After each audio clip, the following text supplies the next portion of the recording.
Hello and welcome back to my YouTube channel. In today's video I'm going to talk about the Behringer Crave.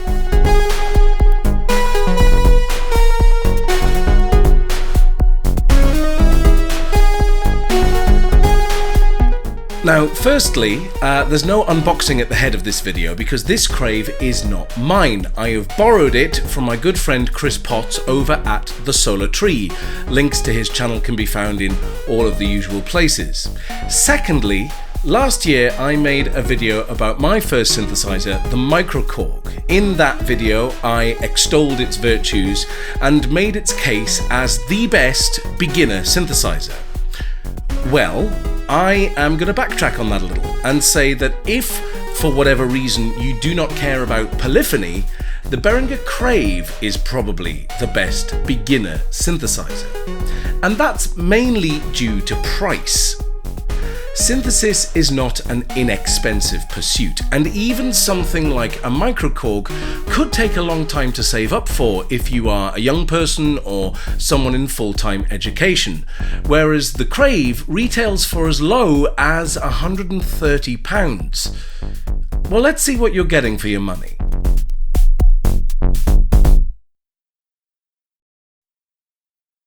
The Crave's single VCO has square and sawtooth waveforms. You can access these one at a time through the switch on the front panel or both simultaneously through patching. You can modulate the oscillator through an envelope or the LFO, and you can choose whether that modulation affects the width of the square wave or the frequency of the oscillator. The oscillator section also generates white noise, and you can blend this with your oscillator through a single mixing knob. Plugging an external audio source into the Crave will overwrite this noise, but the noise is still available through the patch bay. The Crave has a multi-mode filter with low-pass and high-pass modes. It has the standard controls for cutoff and resonance, as well as VCF mod and modulation polarity. Again, you can modulate this through the envelope or the LFO, or another means via patching. We also have a 3-stage envelope generator with switchable sustain, simple LFO with square wave or triangle waveforms.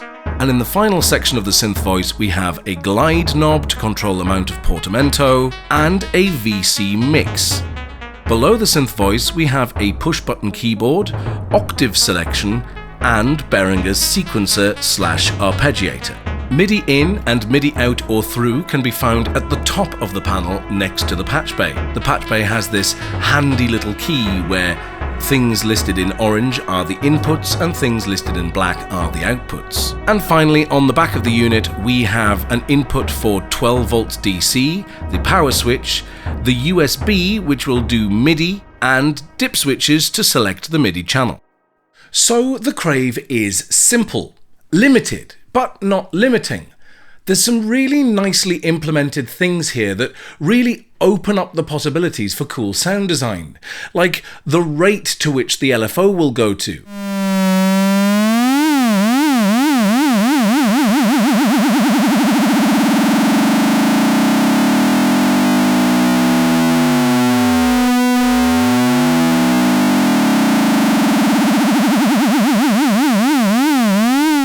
The depth to which you can modulate the oscillator and the filter.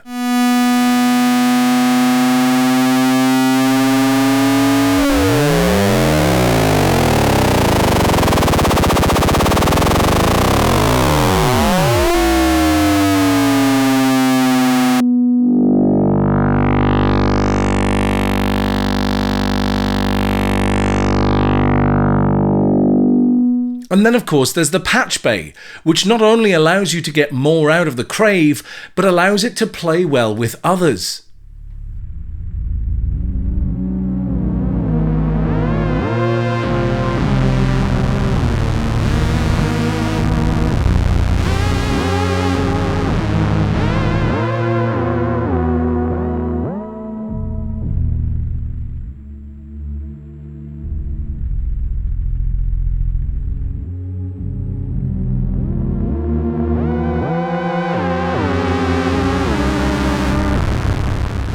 All of this adds up to a very musical little synth.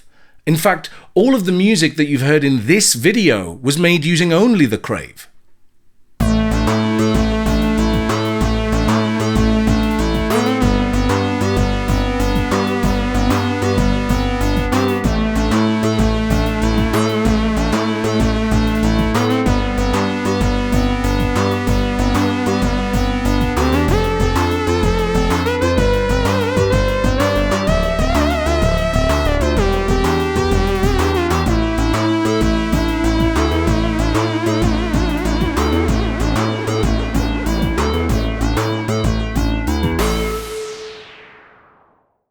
Now, all of that said, the Crave does have a few drawbacks.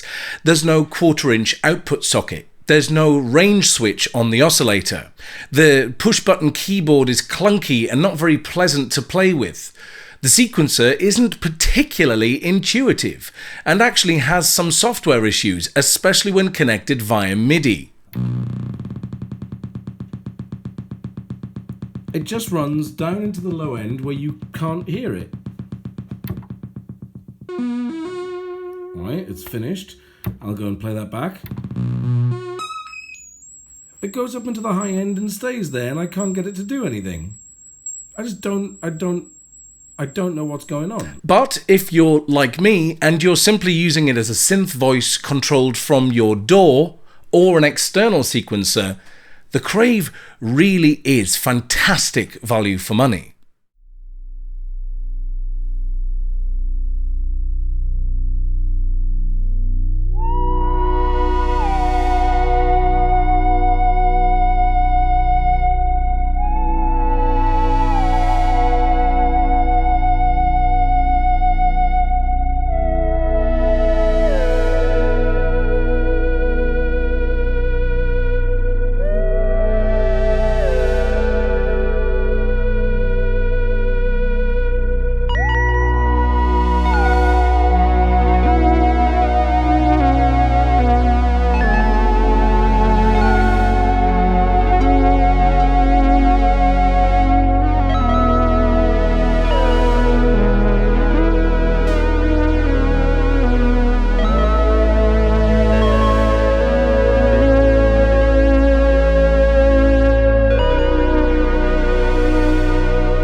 So I'll reiterate my point from the beginning of this video.